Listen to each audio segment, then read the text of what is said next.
La parole est à Madame Bérangère Poletti.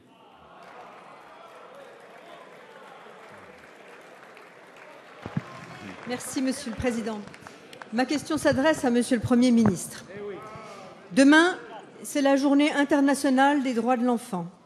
Une journée trop rare dans l'année pour aborder un sujet tellement grave. Nous parlons beaucoup de violence dans notre société, mais nous parlons trop rarement de cette violence cachée dans les familles, dans les maisons, dans les appartements où les enfants souffrent de coups, de maltraitance psychologique et morale. Le sujet est grave. En France, chaque jour, 2 enfants meurent de maltraitance. Nous n'avons malheureusement pas obtenu l'an dernier que la lutte contre la maltraitance des enfants devienne une grande cause nationale. Les failles de la protection de l'enfance sont pourtant bien identifiées et méritent que le problème soit pris à bras-le-corps. Ainsi, le Défenseur des droits émet 12 préconisations pour sauver tous ces enfants de cet enfer quotidien. On sait qu'il existe un manque de coordination patent entre les acteurs qui sont souvent mal formés et que les dispositions législatives actuelles ne sont que partiellement mises en œuvre. Ce sont des constats que nous avions déjà faits lors du vote de la loi de 2007. Mais les associations qui œuvrent dans le secteur continuent de déplorer ces insuffisances.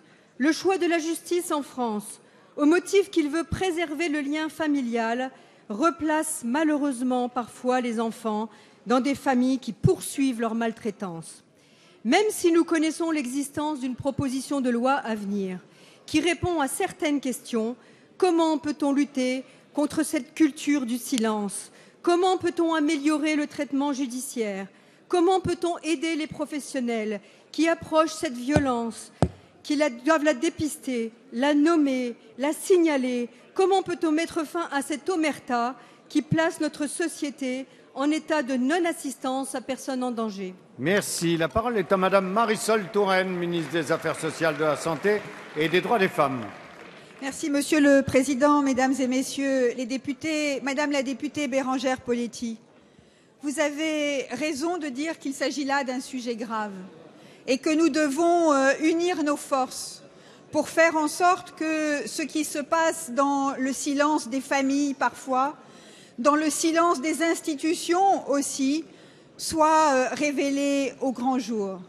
Un des acquis de la Convention internationale pour les droits de l'enfant dont Laurence Rossignol est allée à New York signer le 3e protocole est la possibilité donnée enfin aux enfants de porter plainte lorsqu'ils ont le sentiment que leurs droits fondamentaux sont atteints. C'est une avancée importante. Mais au-delà, dans notre pays, nous devons prêter une attention particulière à ces 275 000 enfants qui sont accueillis par l'aide sociale à l'enfance. Nous savons que des différences de traitement sont fortes au niveau du territoire.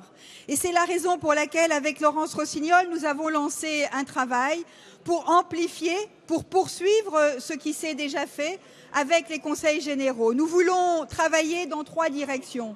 D'abord, permettre de mieux repérer les situations où les enfants sont en situation de danger. Nous savons qu'il y a des départements dans lesquels cela se fait bien, d'autres endroits où cela se fait moins bien.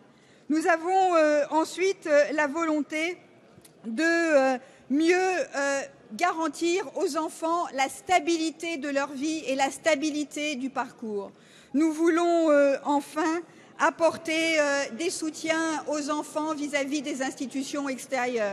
Ce travail trouvera un premier aboutissement, un premier prolongement à travers la proposition de loi de Mesdames Dini et Meunier que vous avez évoquée. C'est une première étape qui en appelle d'autres et nous nous retrouverons, Madame la députée.